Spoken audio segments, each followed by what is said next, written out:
Good evening. It is great to be up here giving this very special group my first official Toastmasters Icebreaker speech. They should perhaps give consideration in renaming the Icebreaker speech to that of Icebreaker / Nerve Maker speech. All kidding aside, while it is stressful standing up in front of you, I am forcing myself to commit to Toastmasters to, yes, master my public speaking. For those of you who have given these types of speeches before and have spoken without yourselves, I applaud you.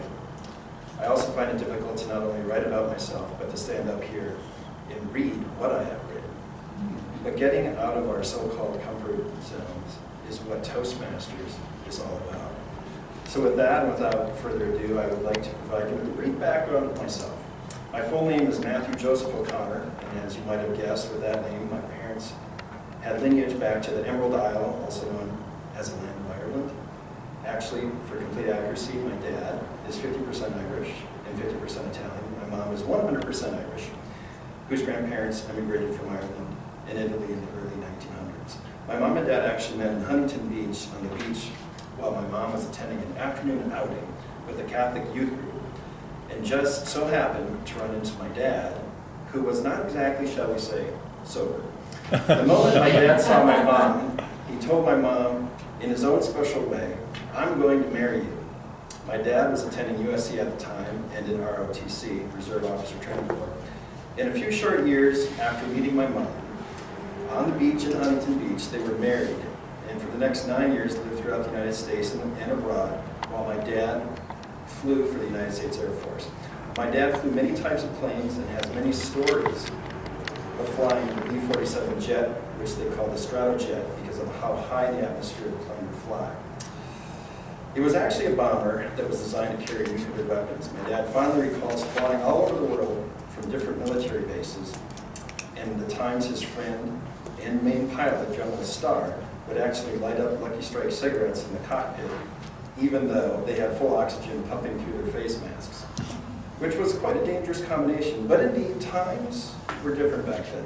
I remember my dad telling me one story in particular when they were flying over New Mexico in the middle of nowhere and descended their jet over an old outpost general store and then pushed the plane to full throttle when they were right over the store. The sound must have been earth-shattering, and the poor folks inside and around the store that night must have had the shock of their lives. My mom and dad had my older brother Chris and my older sister Jill while they were in the Air Force. Chris and Jill are 9 and 11 years older than me, respectively. My mom and dad then adopted my brother Mike and me while we were babies from Catholic charities in Minnesota. Minnesota is where I was both born and raised, and it was a wonderful place to grow up. For the first 9 years of my life, our family lived in St. Paul, Minnesota. My dad had since left the Air Force and had risen through the ranks of State Farm Insurance and was managing a large territory of claims adjusters in all of Minnesota and Wisconsin. But being 50% Irish and 50% Italian, my dad had a free spirit, the Irish part, but also was short on patience, the Italian part, and decided to relocate with his company and move our family to a small town in northern Minnesota named Detroit Lakes. Detroit Lakes, or DL as it is often called, was then a town of less than 10,000 people and was less than an hour from the North Dakota border and less than 3 hours from the Canadian border. I grew up only about 40 miles southeast of Fargo, North Dakota. And when I tell people that, I usually get a laugh or can at times evoke sympathy because Fargo is a place many seem to know about in so much as they know they would never want to live there. And also that it's because of its location and weather. Even though I would never want to move back to live in northern Minnesota, I have to say the town I grew up in was a slice of Americana. And for those of you who have ever watched the movie American Graffiti, my hometown of Detroit Lakes in that time was something out of the movie American Graffiti. Detroit Lakes was a destination point for many summer vacationers. The population of Detroit Lakes would swell up to about 40,000 people during the summer months. There were 412 lakes located within a 25-mile radius of the downtown, and as you can imagine, there was fishing, water skiing, and all sorts of water-related activities and festivals that took place in and around the area I grew up. And with a large lake essentially less than a mile from the downtown, Detroit Lakes was a thriving place in the summertime with lakes, beaches, barbecue, supper club, restaurants, and for me, One of the most fun aspects of summer life was all the cars that would cruise around just like the movie American Graffiti. And when I was old enough to drive, I had the good fortune of taking my dad's red Trans Am out cruising with the T-tops off and the roof opened up like a convertible. And with the souped-up transmission, clutch, and engine, driving that car made for a surreal experience.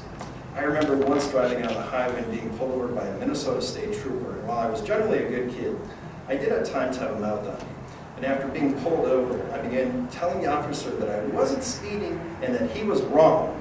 And that's when the officer said, "Son, if you would engage your brain and stop talking and listen, I will tell you that why I pulled you over."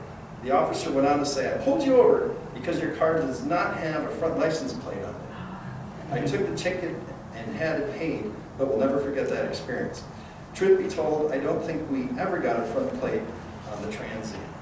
Our family quickly took to living in the small town Dad had moved us to, and we thrived there and had a wonderful time enjoying all the seasons, including winter, where there were snowmobiles everywhere, and where the city had an ice fishing derby on the lake, and later had ice races on the lake, where professional drivers would come in and race, or at least they thought they were professional drivers.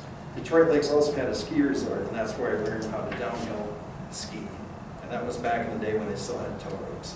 My brother Mike and I would ski all day long and play tag and on the slopes and then ski right up to the lodge and hop off to get on the chocolate and warm up. One really cool thing about my mom and dad is how they let us be kids and be out and about.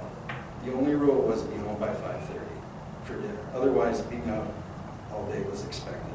My brother and I sure took advantage of that.